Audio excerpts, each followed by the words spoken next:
Hi guys, welcome to the Improvement Season podcast. This week there is only two of us, you've just got me and Pascal. No Thor, the Avenger, the strongest Avenger, is not here with us today. Hopefully you enjoyed that episode with Harry. I haven't seen it seemed to go down well, and we're very excited to see him. I think he just kind of signed up a few of his first clients and he's getting his roster full, so we're really excited for that.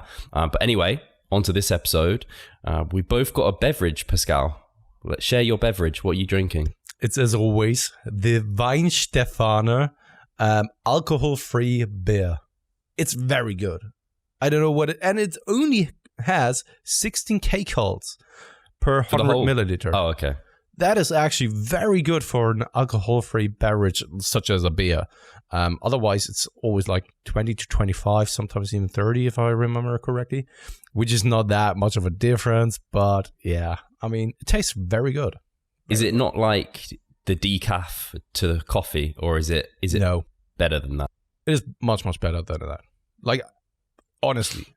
And it could be, though, that I simply don't remember how actual beer tastes like, because it's that long ago since I've had a proper beer. So it could very well be that. But that one tastes actually very good. So if our listeners get their hands on that one, which I don't think that you can. For me, it's already hard to get this exact beer. I only know of one place where I can get that. So yeah, if you can get your hands on that one, try it and let me know whether I'm full of shit or whether there's actually some truth to it.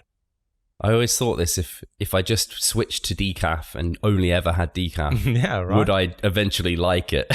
Yeah, it's like what Scott Stevenson said on one of the new episodes that will come out here in the next couple of weeks, where he said that he's now always taking garlic and he can't smell it anymore, right? So maybe it's the same there.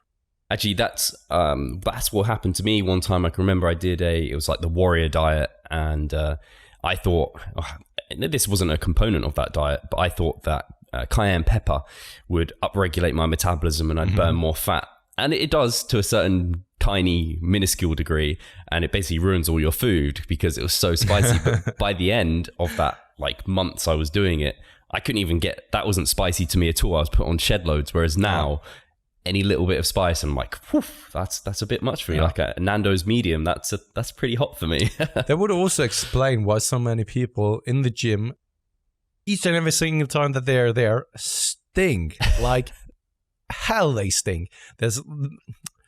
Sorry to say, he's not listening. So, and also there's truth to it. So it's just facts, right? But he stinks, like. And he doesn't even look like someone who stinks. You know what I mean? Some people you just like... Are you naming this guy? I don't know his name. Okay. So just the stinky guy at your gym. Yeah, the stinky guy out of my gym. And he's always there when I'm training. And I'm not kidding. He always stinks. Always. Maybe he's wearing those shirts that just take on that kind of stinkiness. I don't know what I need to say here. But yeah... Once again, he doesn't look like someone who would stink, but then you get close to him and it's just like, holy shit, dude, mate, what's going on with you? I mean, I assume that I had times where I stank like a pig when I was in the gym, but I didn't notice. Yeah. And sometimes I even notice and I'm just like, sorry for my environment. I can remember a time, I don't know if I said this on air, but I do like the dishwashing and I clean the kitchen and stuff, and Charlotte takes care of the clothes. And there was one time she'd washed them but left them in like the washer and they had like picked up a smell. Yeah. And I wore these tights to the gym that I thought didn't smell too bad, but I could smell it a little bit and I think I got desensitized to it. And I walked past these two guys and they were like, what's that tangy smell? And I was like, oh, tangy. That's exactly what I smell like. It was so bad. My beverage to share, exactly. I've just been drinking a liter of chocolate milk. Oh, nice. Is it good one? Oh, don't know. Nothing's good in my books anymore. There's one chocolate, so basically chocolate milk drink in Denmark that is very good. So for all of our Danish listeners, they know what I'm referring to even before I'm actually talking it out loud. that is Kokyo. So I know it's a weird name, but it's not written as the actual cock, but it's actually, Cocia. If you're ever in Denmark and you see that, it's also in a glass bottle. And there's like a small, it looks like a matryoshka. You know that these dolls, a matryoshka doll out of Russia? Is it? Where it's a doll right, in a doll, right? So their logo looks like a face from a matryoshka, kind of. So very similar. So if you're ever in Denmark and you see one of those, get your hands on that. They are actually great.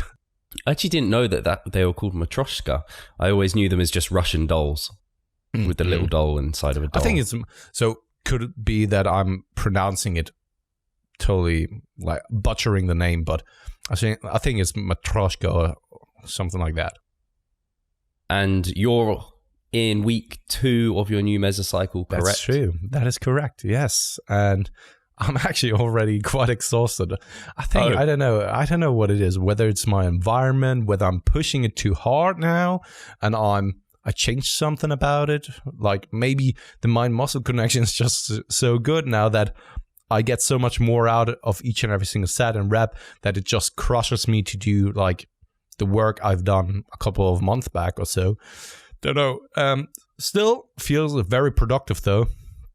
And other than that, can't really say anything about my training. It's going well.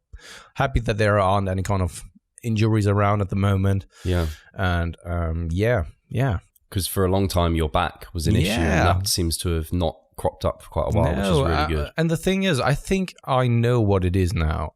So after having talked with my physio about it, right, and being in treatment there, and after seeing another doctor that he recommended me actually to, that is also a sports doctor. I'm working with Olympians as well, and basically both said the same thing, that my chest is just a little bit too overworked, and my rhomboids are, because of that, always a little bit under tension because of that. And so even though it seems counterintuitive at first to just increase the back volume and do a little bit more pulling variations, and also, of course, then focus a little bit more on that rhomboid area as well, especially when I'm doing reverse flies, stuff like that, so that you're not just shrugging the weight up or so. And ever since then, it didn't flare up. I still feel it all the time, right? All the time, but it's not a painful sensation. It's just like a tight sensation, and I can feel when I have a Tony in front of me, right, and I'm carrying her around, that when I do it too long, that my back is actually getting a little bit tender in that area. But it's very cool to kind of know why that is the case, and to work around it, or at least work against it, so that it's not actually flaring up and keeping me away from the gym. Yeah, so that's awesome. That's very positive, because it was bothering me since 2014. Yeah, that's a long time. You don't really want to have that. No. You don't, when you start a contest prep, you kind of want to, you do want a completely clean slate. You want to be on plenty of food, fully fit, fully recovered. Ideally come from like a low volume period if you can, and because your prep isn't too long away. And I was wondering, actually, has that improved your posing as well? Because I know you were locked up with your lat. Absolutely. But I think it had more to do with just focusing on the back in general in training. So the mind-muscle connection of the back. And I think that most people who have a problem with posing and engaging back musculature or controlling that, they most likely will also have an issue in the gym with targeting the back musculature. And ever since I took care of that, it has so much improved. And I'm very excited for the prep to come. Like, I'm itching. Are you going to get some? Are you going to do it before? Like, yeah, absolutely. Haven't had that for. Are you going to release that to public? I don't know. I'm always like, I don't know. It puts pressure on, doesn't it? Big time. I think that the pressure's already there. Yeah. Because, 2017, right? And then 2018, I began and said like, yeah, I'm going to do that. And then the pregnancy happened and it threw everything off basically. Right? So it isn't really the third time, because the second time I didn't even properly start. I never started the contest prep, but I said I'm going to, and then the pregnancy happened, and now it's officially the second time, but unofficially the third time. And I think that I'm just very well prepared this time. And I don't think that anything gets in my way. Unless I'm getting into a motorbike accident or so. Oh, God, don't say that. Touch wood. We need something. Let's get rid of this worry. But yeah, I suppose you don't ever know. Like, I did get hit by a van once. So yeah, that's true. These things you can't predict. But yeah, it's going to be really exciting. And I think, well, at least I would love you to document it as much as possible, just from a selfish standpoint, because I love it. I think I will do that anyway. Maybe I won't release everything at first, right? Because this is something that you see with many people, because they aren't in a comfortable spot at first with releasing what they have, because they are still in that situation, right? But after then, they have accomplished something or stepped away from that situation. Then sharing those things is so much easier, because then you are emotionally already much further away from that. I will definitely record things and save things so that I have them ready to them being put out. Whether I put them out immediately, I don't know. I don't want to get discouraged from the get-go, right? If, I don't know, in that I'm putting something out, I see myself, right? And maybe there's one negative comment or so, and I've just put it too much on me, where, of course, it could be a motivational boost of like, fuck you, I will prove it to you. Or it could also be like sitting in the back of your mind and maybe manipulating you to a different or detrimental outcome. Yeah, I think social media can be a double-edged sword. Sometimes even the positive comments sometimes can put you in the wrong mindset or in the wrong position, because they'd be like, oh, you look great, blah, blah, blah. And so you don't push as hard. And then it's like, you needed to push harder.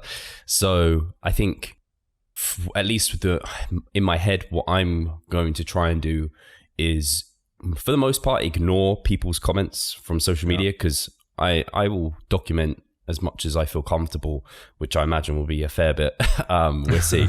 And, but just take to heart the comments from people I trust and respect. Otherwise, not that I don't respect the general people who are encouraging, or even those who have negative comments. It's just they don't know the context. They don't know you. So the comments are not really helpful.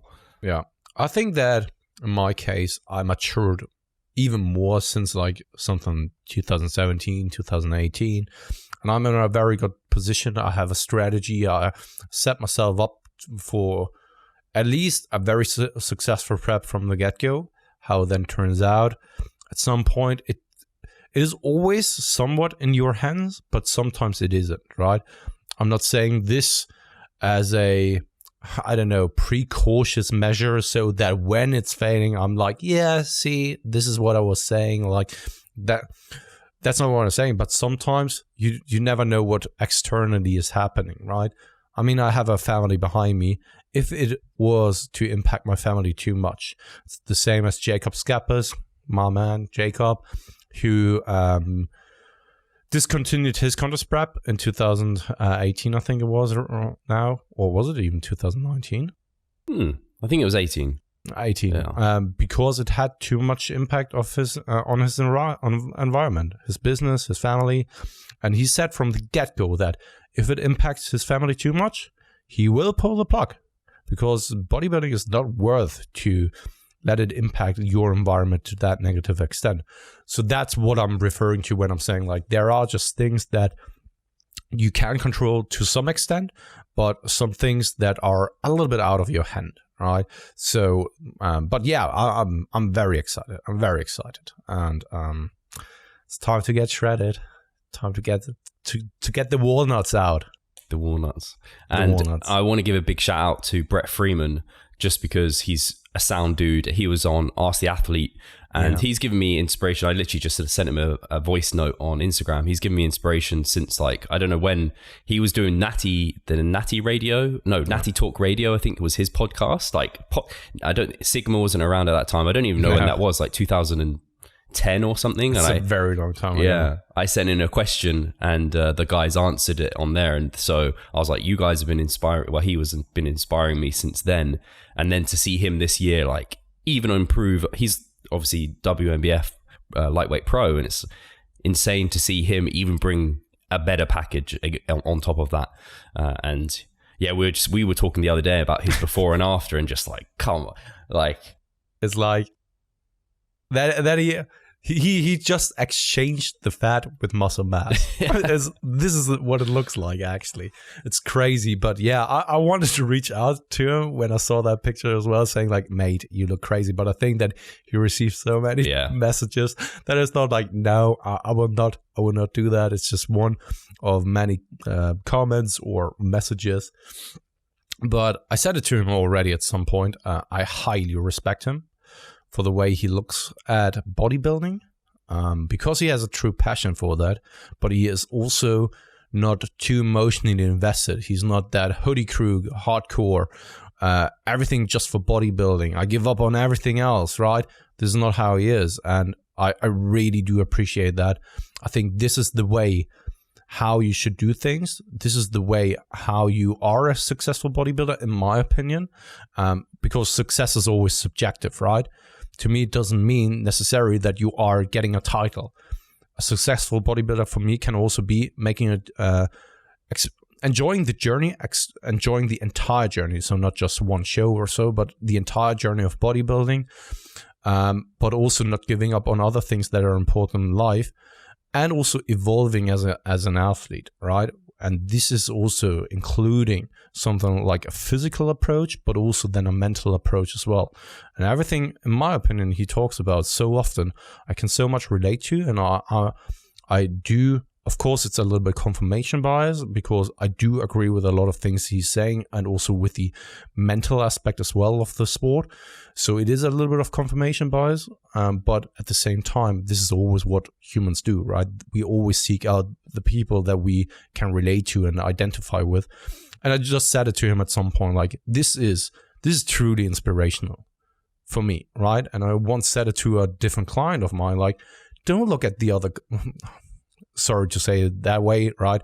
But it was just from a situation of actually having kind of a motivational talk to a client, right? Where it's just like, don't look at these guys, right? I'm not naming any kind of names. Don't look at these guys, right? Look at him, for example. And this is actually something I did.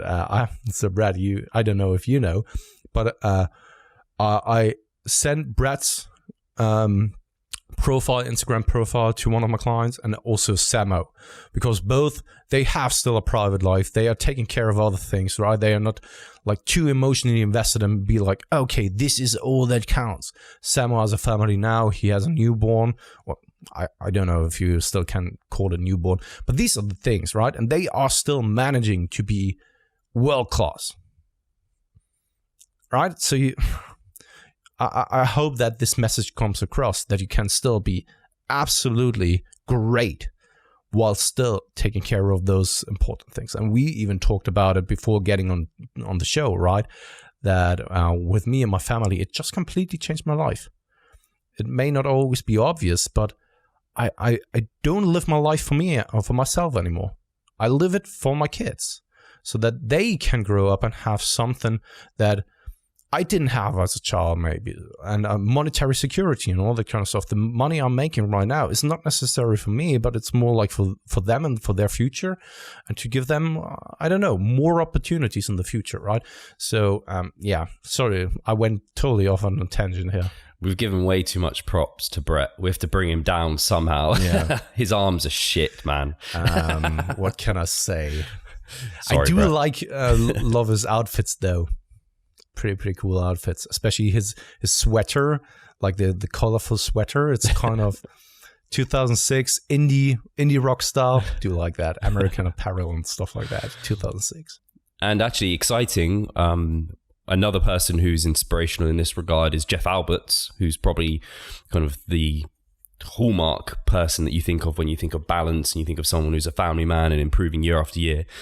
I'm getting him on the podcast after WNBF Worlds, so hopefully that will be a really good chat and we'll be able to dig into some of these things. And I was just seeing on his Instagram recently, he was on holiday and just working out with a gallon of water and still maintaining. Too, yeah. I mean, it must have been really hard for him, but he was still there, present with his family. It could have been so easy for him to stay at home and be like, no, I can't do this.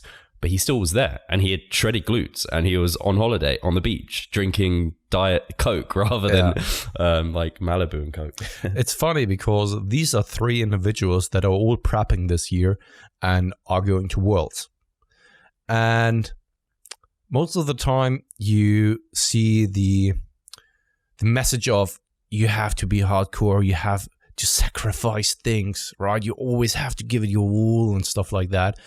And these 3 guys come and all go to Worlds and probably even do the overall together, right? Yeah, imagine. So this is so funny because these are all individuals that love bodybuilding, but definitely have other priorities as well. And I would even go so far, even though that I didn't talk to them about it, even go so far in saying like other things they would immediately give up for over bodybuilding.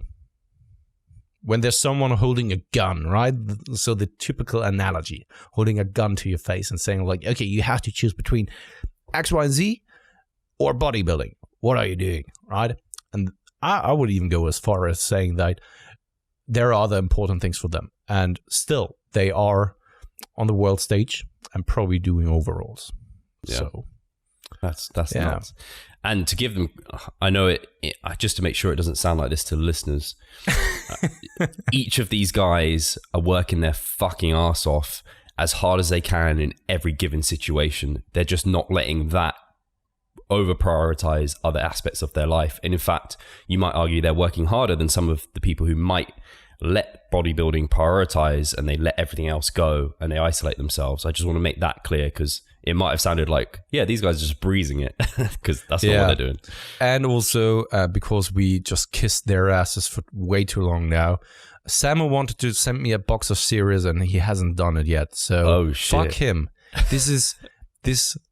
So our digital friendship, right, is over.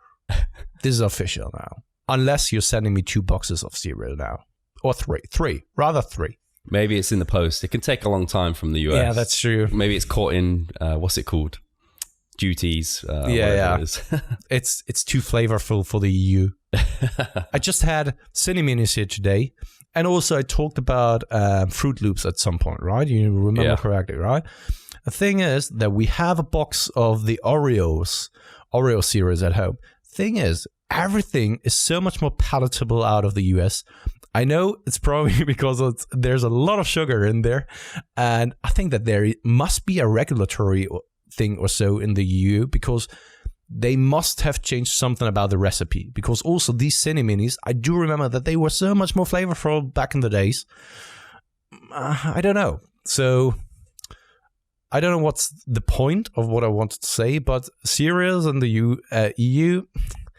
it's simply not the same as from the US. That's why I'm so mad about Sam not holding his promises to me. Yeah, it is and better. Then I'm starting prepping, and then he's sending it over. Fuck him, eh? Post-work, no. It just wouldn't work. Diet Britain, no. You just want to avoid that sort of thing completely, probably. Yeah. Should we get to questions? Yeah. Man. We didn't answer any questions last week, so... 1. Oh, we did answer 1. Correct. Mm-hmm. So I think we've only got 1 Patreon question, so I will prioritize that one. So thank you from Ryan Beaver. He asked, based off a simple macrocycle infographic you, Steve, posted on Instagram, I would like to ask why/when would it be appropriate to switch to all hypertrophy blocks as an intermediate? Should we still implement strength cycles? I've been tending to be focusing on a single strength progression on a lift like squat and then everything else on hypertrophy. Is that a common way to go about it, or would it be optimal to run multiple lifts for strength progress during a strength mesocycle, since I'd then have lower volume on multiple lifts? Hope this makes sense. Haha. Every time I see someone in the gym that looks like they know what they are doing, I say to myself, they must listen to Revive Stronger. And if I ask them if they've ever heard of the podcast and they say no, I tell them to get the fuck out of the gym. Joke, joke. You guys are awesome. So I think he's essentially saying he typically trains with some lifts with a strength progression model and other lifts hypertrophy. And is that a good thing to be doing as an intermediate, or should he be focusing on just strength and then just hypertrophy? And I think from what I know, as an intermediate, you can certainly focus on more than one thing. You could focus on strength and hypertrophy. They aren't completely disparate goals and completely different. But what I would say is, even as an intermediate, you do have limited reserves, and you might find that progress via doing both at the same time is just slow. And you might prefer to expedite progress by focusing on one goal at a time, and thereby focusing on hypertrophy for a period of time and then strength for a period of time. And if I was to train like a powerlifter, for example, I would probably have that approach. I would have focused blocks on strength, focused blocks on hypertrophy. And as a more intermediate powerlifter, probably more time spent on hypertrophy, because they need to grow that baseline muscle mass to then potentiate into strength later on. So as an intermediate who's just after hypertrophy, I do think you still want to cycle in some strength mesocycles, or essentially lower volume resensitization primer phases now and then. I think they will be beneficial. Do you have to? No. You wouldn't have to, but I think they would improve your efficiency of muscle growth. Do you think I covered it?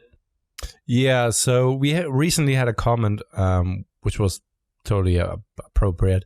I think Adam McDonald, if I remember correctly, who said that we shouldn't throw out like a lot of assumptions and rambling on for too long. So I could have brought up a couple of assumptions and maybe caveats as well to that, but right now I'm doing it the way that you described it. So I just leave the assumptions off the table this time. Adam is such a party pooper. I know. Adam's a smart guy. I'm pretty sure Adam was Eric Helms' client this year, or competed under Jeff Alberts, and he beat Eric in the overall. Really? That might be right. I think that's the same Adam. I'm not completely... Okay, crazy. Yeah. But I won't ramble too long, because whichever way it is, it might not go down well. So let me just pick off one of the first questions.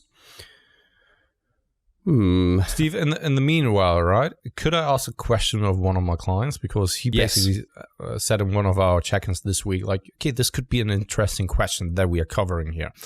So when it comes to doing the workout, right, and you are feeling a little bit, I don't know, off or so, is there a difference between just doing the workout for the sake of doing the workout or really focusing on each and every single rep? Do you think that it is all right to go in there on days where you simply don't feel like it, but you do the work?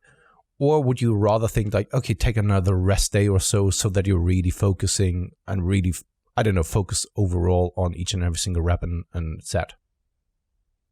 I think in an ideal world, you would take the rest day and try and get the better quality workout. I do think, however, now and then you're going to have workouts that you just go through the motions a little bit and you just tick the boxes, and you know you've done quality work despite it maybe not feeling that way. If you keep your form secure, you're hitting your reps and reserve targets, you're not seeing huge performance decrements. It may not have felt hugely productive at the time. I still think those workouts will have been productive, because we all go through those times where we just don't feel like it, and we just go in the gym and we just kind of do the workout and get out.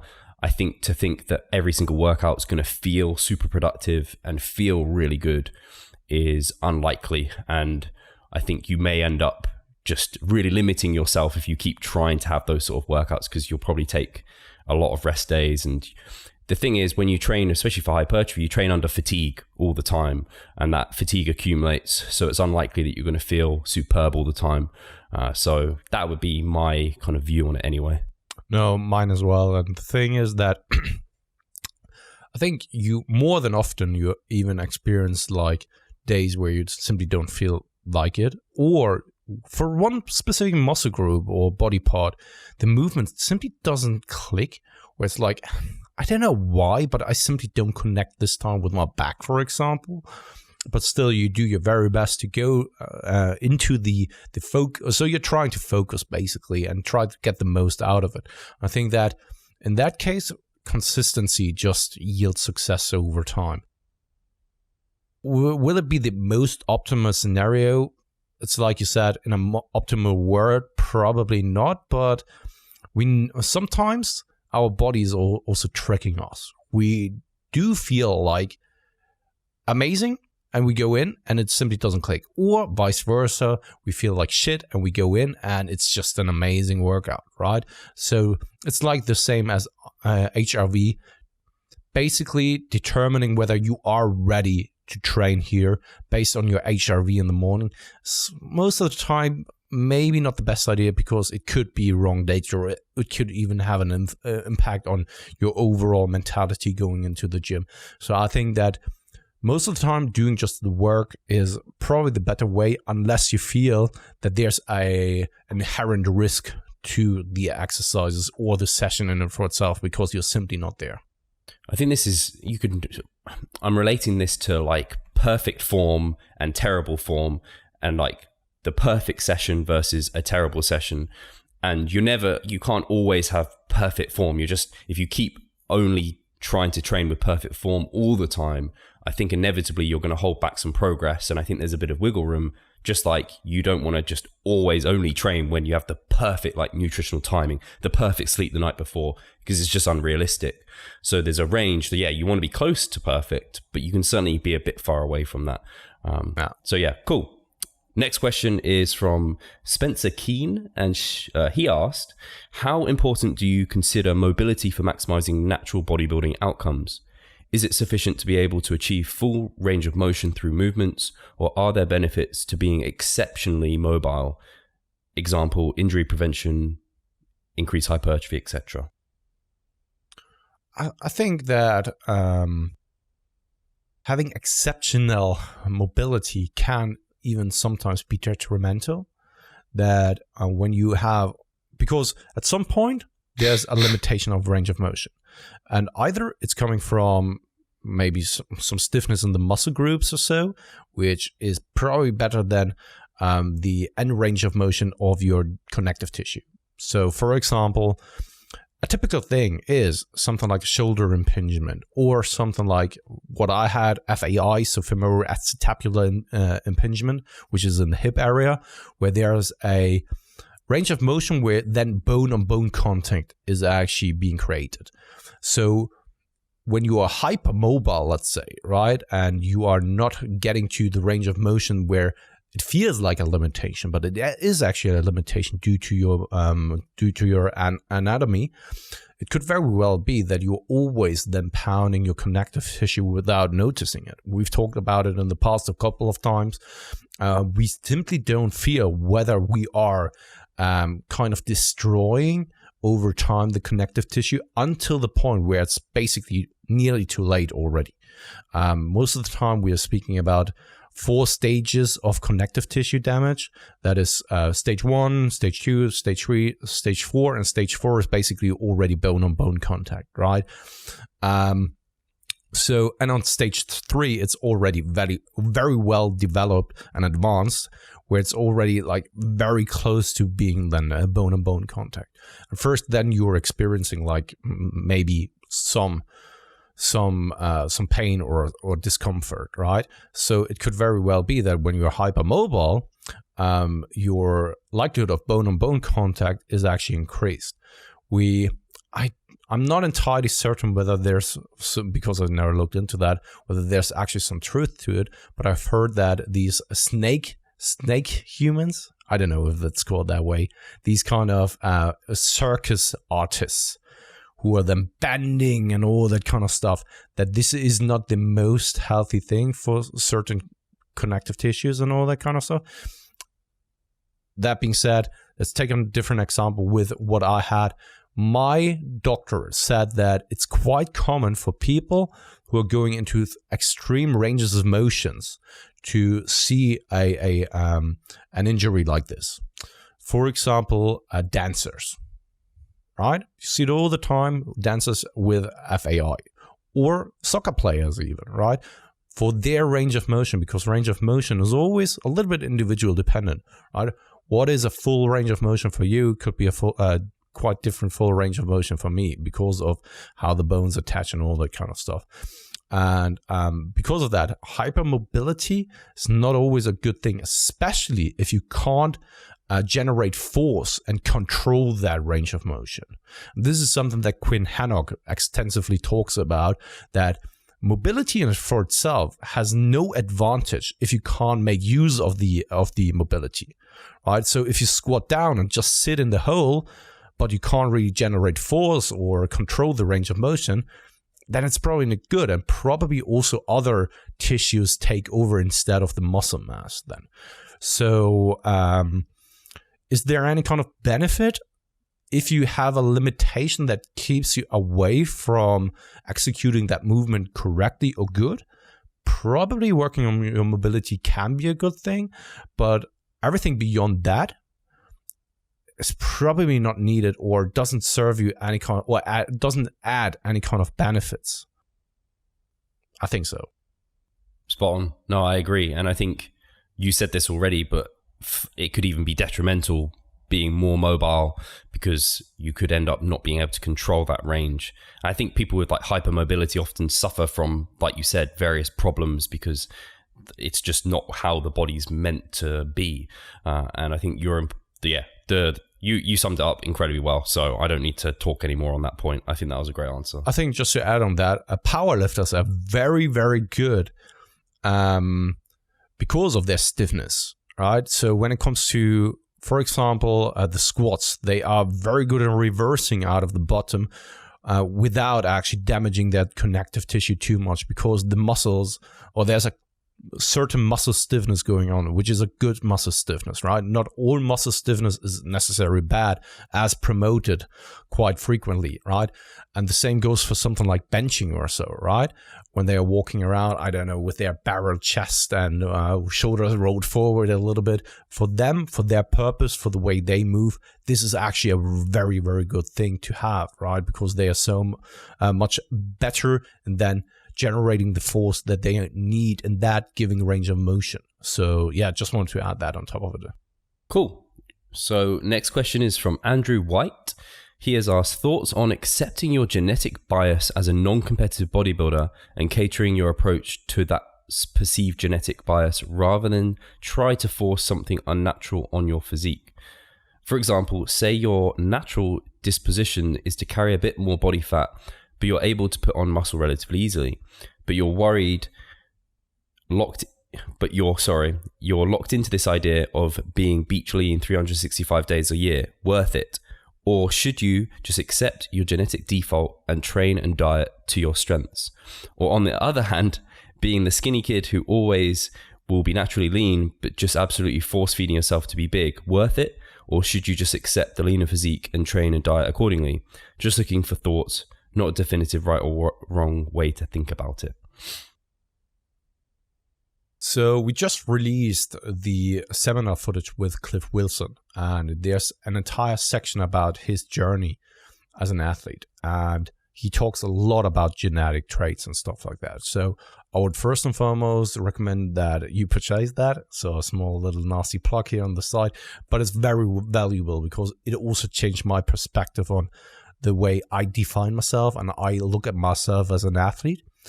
Well, that being said, is it worth it? So first and foremost, to answer that question, this is something that you need to figure out yourself. Only you can tell whether it's worth it to you or not. That being said, on the other hand, though, personal preferences always change, right? What you deem as appropriate here today, you may not deem appropriate tomorrow as well. And because you evolve as a person, that could also mean that your personal preferences change and the way you look at yourself change as well. Funny enough, here in the morning, I sat in the gym locker room, and I'm right now sitting at around 85 to 87 kilograms, right around there. And the thing is that a couple of years back, I would have felt terrible at that body weight. Not because of maybe higher body fat percentages, but more so just from a mental perspective. I always thought being heavier equals being fat, right? Now that my perspective on training and what I want to achieve has changed, and also my environment, so especially my better half, so Katie, she gives me the confidence, and also she believes in me and she loves me the way I am, right? Whether I'm weighing 5 kilograms more or 10 kilograms more or not. She got to know me. We met in 2012, right? When I was 64 kilograms, skinny fat. Then when she came back into my life, I was weighing like 90 kilograms. Right? So, and she still fell in love with me. And she gives me the confidence that this isn't very much important, which also gives me, on the other hand, the freedom of just purchasing what I love. And that is becoming the best bodybuilder for my standard of what I currently can achieve. And that means that I have to go through these cyclical phases of dieting and gaining. But I don't have a problem with gaining anymore, at least not to the extent that I had in the past, right? And this means also that it could very well be that if you decide to actually gain up, even though that you anticipated you will feel worse and you don't like it, that it could turn out that you get used to that state and that you actually do in fact like that. I know it sounds a little bit confusing, but times always change, personal preferences always change, and your environment also dictates the way you like things, you see yourself, and especially when you grow older, you mature a little bit, you don't really put that much stock anymore on the way you look. I know it sounds cheesy, but this is definitely how I've experienced it, because I was always very, very focused and concerned about the way I looked on the outside. And this has completely changed. Yeah, it's an interesting question because, like he said, there is no right or wrong really.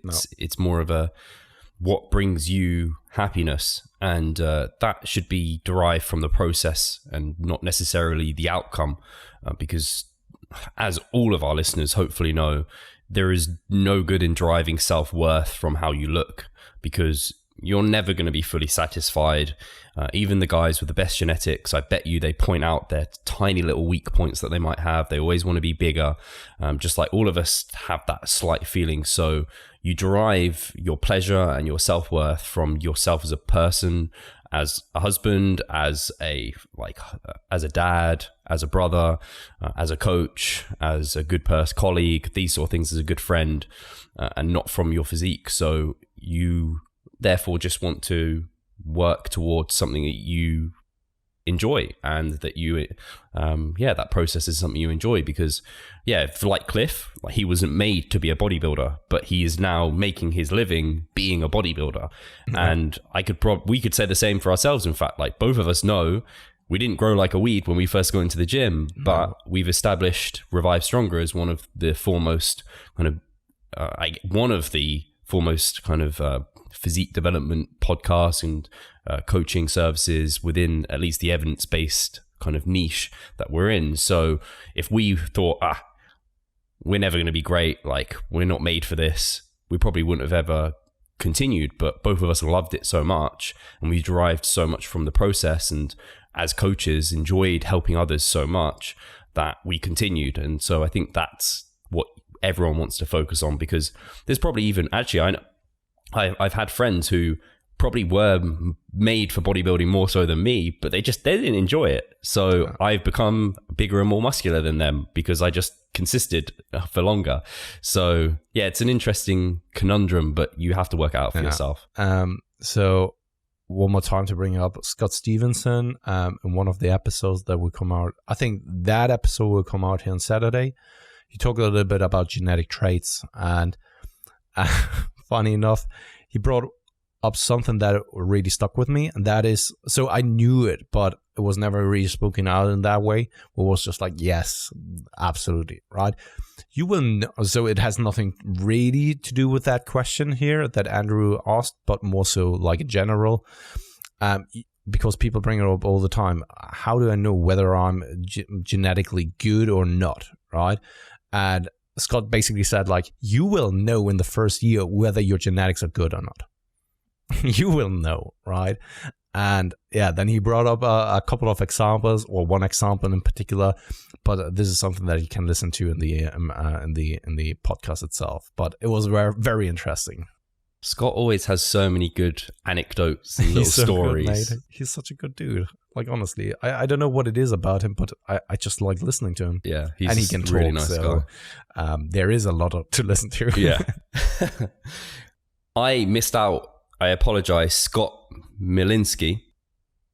He is a supporter, so thank you. Oh, yeah. But we are getting to your question before the end of the podcast, so good. He says, when bulking, is there a reasonable limit of proportion of carbs to get from fruit sources versus starch? I've seen people like Abel Sabi and Mario Tomic advocating just getting all of your carbs from fruit in a lean bulk. But this seems like you'd get a ton of fiber if you were doing more than 300 grams of carbs. Thoughts? And he said, what top sources of carbs would you suggest for bulking in lieu of just fruit? There's something I'm trying to find it out, and the only person I know who knows the answer, but I think would be difficult to get it out of him in the meantime, would be Broderick Chavez. And there's a fructose kind of amount that you don't really want to go over, because you can only process a certain amount and then it just gets converted to body fat. And I can't remember what it was. I can just remember that Mike said when he went to, I can't remember where it was, he was on holiday and he was like drinking shed loads of fruit juice, and he was like, yeah, I got fat because he was consuming the same calories, but because of so much fructose within the fruit juice. So it was something I've been trying to think about, because I've been like, can I drink a liter of fruit juice a day, or is that too much already?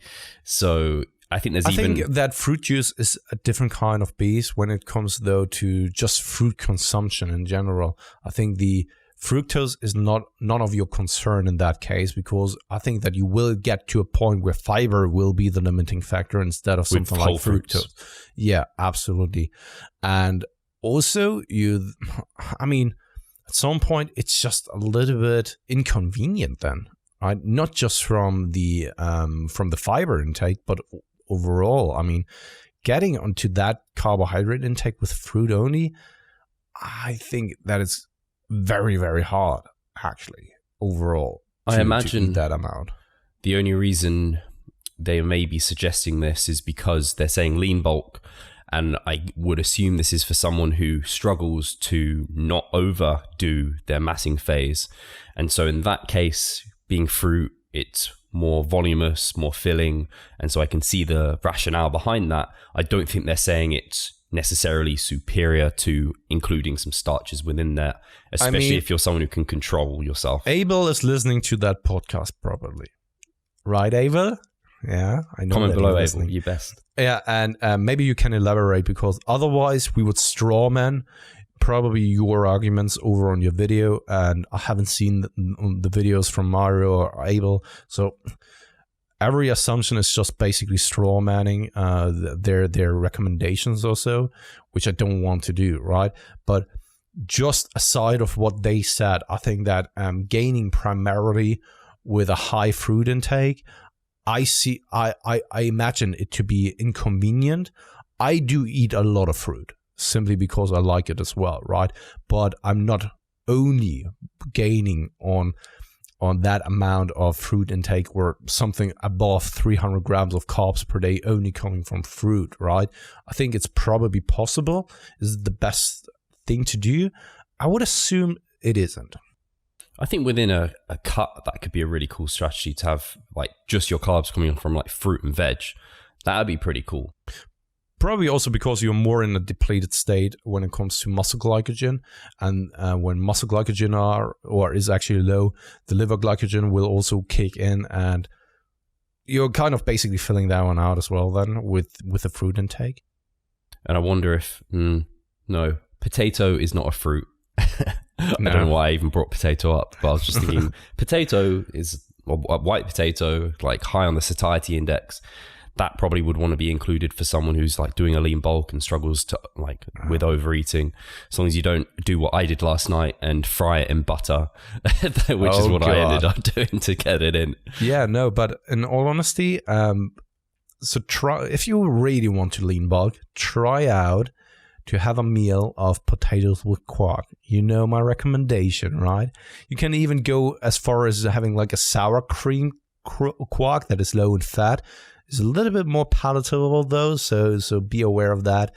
But if you're struggling with hunger, so everyone who struggles with hunger, I would challenge them to give this a try and report back to me whether they are still kind of at a tendency to overeat. Have you seen in Australia, they have these potatoes called like Spud Light or something like that, and they're like low carb white potatoes. Jess, how's that even possible? I don't know what they do to them, but Jess has those, and Andrew has also consumed them. Shout out to both of my Australian clients. Actually, I think I may have some others, but 25% less carbs. Yeah, they're Spotlight. Crazy. I need to import some of these for prep. Yeah. Super expensive potatoes to get just to have 25% less carbs. I wonder if there's like some resistant starch in there or something, or the fiber, or there's something a bit funny with it, or I don't know, water content's higher. I can't imagine what it is that they're doing to them. I haven't looked into it, but they look pretty incredible. Oh, and he says, we didn't answer the second part of Scott's question, which was, sorry. Top sources of carbs would you suggest for bulking in lieu of just fruit? So I think we've named potato is a good, well, it's just any, really, to be honest. As long as you're hitting your fiber intake, you're getting your fruit and veg intake there, whatever comes to your preference, you probably want, I would think it's probably a nice idea to have some easier to digest, lower fiber, higher glycemic index foods around the workout, some cereal maybe. Yeah, because this brings up the question whether we are still talking about someone who is susceptible to overeating, or whether we are just speaking about our favorite sources of carbohydrates. Because for me, it's clearly cereals. If I had just a infinite amount of carbohydrates I'm allowed to consume on a day-to-day basis, I would just eat cereals the entire day. That's pretty much me right now, but... Yeah. And bread. Oh, bread's good. Bread is so good, eh? Boah. Yeah, right now I am having quite a lot of maltodextrin and dextrose. Just liquid carbs. Chocolate milk, iced buns and fruit bread and like iced bread, basically like donuts. How much fiber are you eating per day right now? Is it still getting to a decent amount, or due to just like simple sugar that you're eating, you just have loose stool the entire time? So no, it gets, I'm always above 30, between 30 and 40 normally, which is reasonable, but in the context of 700 grams of carbs, you'd expect to hit that. But I make sure every day to have at least 3 portions of vegetables with my evening meal, normally 4, and at least like 2 servings of fruit, normally fruit juice. So I'm still getting in those things, but my appetite improves through the day, which is opposite to really what I want it to be, because I don't want to eat a lot before bed, and circadian rhythm and this sort of thing, it might be better to have more earlier in the day, but my appetite is just so bad in the morning. I'm drinking serious mass. Same with me as well. And I'm really? Training in the morning time, right? Where I would love to actually have something maybe right before, but I can't eat something right before. But also because I'm just getting up, have a coffee, have a protein shake, and then I'm going off to the gym. But then after that, it's just like I got used to eat after that. It's not that I'm actually ravenous or so, but it's more like I got used to eat something.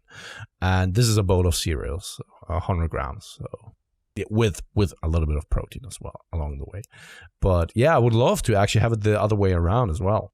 Yeah, it's so, because for massing, it's such an ideal scenario to be able to eat a lot in the morning, because it's like you front load your everything. If you front load it, it's kind of nice. You get your fruit, your veggies in, you get your water in, rather than having to have it all at night, because you're just not in the ideal situation to be able to deal with all that, because you're trying to sleep and you want everything to be kind of empty and not have to be woken up.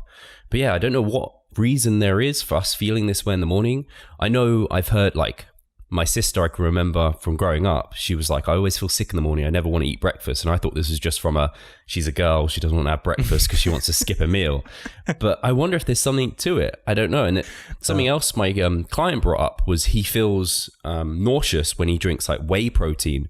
But if he has, I think My Protein have released a whey isolate that's like clear whey, and it's like a fruit flavor, and it's just like drinking Lucozade. He was like, if I have that, it's fine. It's really weird. I'm the same. If I have something like fruity or like a fruit juice, I can drink that. But if I have like quite often the chocolatey things, I've got way too many. That makes me feel a bit more like queasy. It's such an I can see that. Odd thing. But should we get to one more question? Maybe we should ask Stefan Guiani about it. Yes. He's a neuroscientist when it comes to focusing on nutritional habits and stuff like that. And maybe he has an explanation for as to why that may be the reason. So we need to get it on the show. But I mean, he's famous now. Author, been on the Joe Rogan podcast, probably doesn't want to cook with all those small fish anymore. I imagine we could get him on only because, and I mean no discredit to James Walsham if he is listening, because I love James, but I saw James is getting him on his podcast. Really? Yeah, so I imagine he'd be open. And James is now going to be super pissed that you've chosen the same person to get on. It's the Australian accent, I believe. It must be that. He's James. actually from New Zealand. Oh. Is it better? I don't know. I don't know. Is there even a difference? I would assume there is, but no idea. Too many accents to keep up with. I think we can probably kill off this last question quite quickly. So we probably, all right, let's do it. Just enough time from. I've no idea, however, to say this name. Joao. How do you say that? Wow. I don't know. I'm calling him J. Pedro de Aquino. It's a pretty cool name, actually. Yeah, it's quite a cool name. Maybe it's something like wow. I don't know. Ciao. What is your approach to rest periods in unilateral exercises? I need to reread that question because I didn't listen to you. Oh, what is your approach for rest periods? Sorry for that. Actually, so what I'm doing is I'm doing one side followed by the other side, and then I'm resting most of the time. And I start off with the weaker side first, and then I basically limit the stronger side to the repetitions that I did with the weaker side. Did it make sense? Yep. That's exactly what I end up doing. Or not end up doing, that's exactly what I do pretty much. I do find that the rest period that I need is shorter than a traditional, like if I did one set of just like, I don't know, a machine row, and then I maybe need 2 minutes rest versus if I do like a one arm row on the other side, then I maybe need 30 seconds, or like 1 minute rest or something. This is what I do when I'm doing something like unilateral work for arms or delts, like cable lateral raises, for example. I do 15 repetitions on one side, which is then coming up to like over a minute, and then I just go for the next side. And if I need to catch my breath, I just take something like 30 seconds in between. Yeah. So otherwise, someone asked me recently why I don't seem to do much unilateral work. And I do some, but I don't do a lot. And I think part of it is because I just find it takes an extra amount of time that's maybe not always warranted for the benefits that unilateral work can provide, especially for lower body. Yeah. So, I mean, I do love that single leg press machine in my gym, which is, I don't even know, from hammer strength or so. Is that where you sit and it's plate loaded? Yeah, exactly. I love that one. I don't know what it is, but I get such a good connection while I'm doing it in the quads. But the next days, I'm fucked in the hamstring and my ass. Like, literally, from the machine. It took me, and I don't know what it was. Maybe it visited me at home and it gave me everything anally. But it is, for me, a very good machine. And in that case, it's like you said, for me, it grants the benefits over the time restraint, basically. Yeah. I have only used that once. I think that was when we were in Nottingham for the Mac Nutrition, when we were invited to see Alan Aragon. I think they had it at their Nottingham gym, and it was pretty cool. But it's quite a rare piece of equipment. You don't see it that often. Unfortunately, because I think it's very great. Yeah. Honestly. Cool. I think we've got through, if not all of them, the majority of the questions. So happy with that. Hopefully people have enjoyed this episode. Didn't even talk about the Joker. Oh shit, we didn't. And someone messaged me on Instagram saying, I hope you give the Joker as much time as you did. Yeah, someone else was also saying like, oh, hopefully you're talking about it on the season podcast. That was just like, yeah, I needed to do that. And we've been even talking about that before we went on. Yeah. In short, so it's basically a teaser for the next week, because then more people have seen it. Then we can already maybe give out some spoilers. And we can actually say like spoiler alert. Just very quick, in maybe 1 or 2 words, or maybe just a sentence. What do you think, Steve? Now. So I thought the biggest thing I got from this was how different it is from every other Joker there has been, in terms of like it wasn't the action-packed thing that you normally get from like a DC film, and from the Joker especially. And it hit me so much because you didn't have Batman to balance him out. Like the Joker's evil, you don't get Batman being good, and you don't get that other so it felt very like, it was like, whoa, we're very dark. And it didn't get kind of although Batman's kind of dark, but he's like the opposite to the Joker almost. You didn't feel, it felt very one-sided. I don't think that doesn't give away any spoilers. That was like the main thing. I was like, oh, that is, whoa, okay. To me, I said it already to a couple of people, it was one of the best movies I've ever seen. And that is period. Like, honestly, I was sitting there, I was expecting it to be a good movie. I wanted to watch it, went in there, and I was blown away. I was constantly sitting there, having my hands in front of my face, and I was just like, holy shit, because it was so well played. Joaquin Phoenix, or Jacqueline Phoenix, whatever you want to call him, has done a fantastic job in the way he reflects the Joker, and also the character development throughout the entire movie. He carries the entire movie on his shoulders, and the weight is heavy because it's the Joker. It's such an iconic character, and he does it so well. And the cinematics are good. The soundtrack is great, and he carries that movie so nicely. And he is in each and every single scene. I can't remember a scene where he isn't in, right? And that speaks for himself. And I find it was such a brilliant movie, and it just like blew my mind because I didn't expect that at all. And it's a long time since I've seen a movie that I would rate that highly, and it definitely ranks in my top 3, if not like top 5 or so. Besides Alien. Alien is just like, what film? Classic. Alien. Oh, Alien. Yeah. Sorry. So to me it sounded like you were saying an E, like Alien. Sorry. Alien.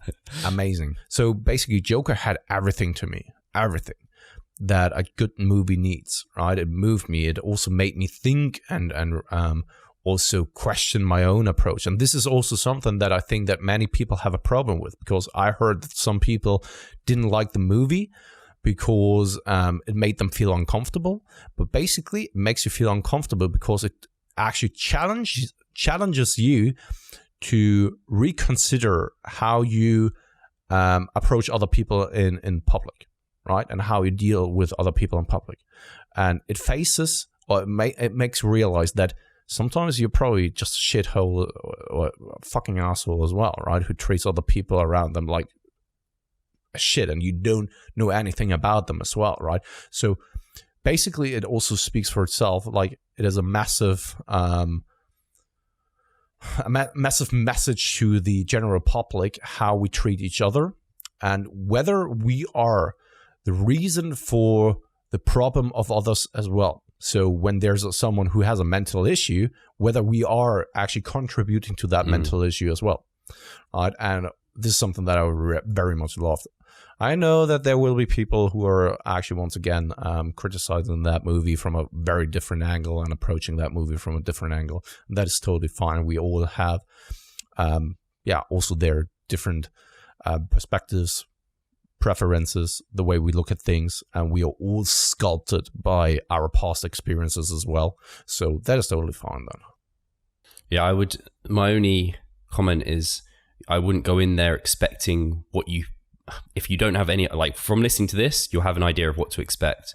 But if people are going in there expecting the typical Joker, the kind of that sort of action hero film, it's very different, which is nice and unique about it. Actually. Yeah, and this is actually what I loved about it, right? Because as far as I know, there hasn't been a comic that actually went into the past of the Joker, how it all stems. It could very well be, because from Batman is now 80 years old. Not. Yeah, Batman is 80 years old, so there could very well be that there was a comic from one writer, right? But maybe it wasn't as popular. But I love that they actually did that. And the thing is that they did it well, because what I said, the Joker is such an iconic character. He has a huge fan base. I even got it here tattooed, mate. I have like the Joker down here. There he is, right? So he's even an iconic character for me. And you know people, how pedantic they can be when you mess with their character, right? And it could have gone the completely different way. It was risky. That people are just like pissed off. And this happened to so many anime movies, or at least like animes that are then being turned into kind of reality versions of the movie. Dragon Ball. Take Dragon Ball. Fucking hell. Have you ever seen that movie? I didn't see it. Fucking hell, eh? That has nothing to do with Dragon Ball at all. Yes, there are the Dragon Balls, but everything else is just like, holy shit, you don't want to watch that movie, right? So there was always that risk that it could, I don't know, be turned down, or that people are very much pissed off, because that is, the fan base is so huge behind that. Same goes for Star Wars. When people are pissed off by their franchise being butchered, right? There is something to it, because they identify with them or with that franchise, and that has always been their thing, right? Maybe from their moment of birth or so, right? And I loved the way they turned it out to be, that they created a story that made sense, kind of, that also gave a different perspective on things. And yeah, I just loved it the way it was. And I never expected it to be like totally bloody or totally crazy. It was more like a dark development of Arthur Fleck and not the Joker. The Joker first appeared like in the last 20 minutes, like, great. Yeah. And this is not a spoiler. This is just like how the character developed. Cool. Awesome. Cool. Guys. Yeah. So I hope you enjoyed this. I will put a timestamp in here so that people can skip that if they want to. Yeah, good idea, actually. But I don't think, again, that wasn't too, like, it wasn't really spoiling it. Especially if you already have looked into, like, I don't know, the trailer and stuff like that. Anyway, we don't have any announcements particularly, do we? Obviously, Harry is still around. We still have coaching spots available. And in fact, we have coaching spots available at the moment, because people are ending their contest prep and things like this. So if you're competing next year, even now is the time to get involved with setting that up. Like me and Pascal have spoken about, we have already planned ours out. It always is disappointing getting people late, and you have to kind of make up time because you never get the best outcome. And then, like Pascal said, we've got the Cliff seminar footage available, and that's pretty much everything we've got going on at the moment. So absolutely. Thank you for tuning in, and we'll catch you next week. Thank you very much, guys.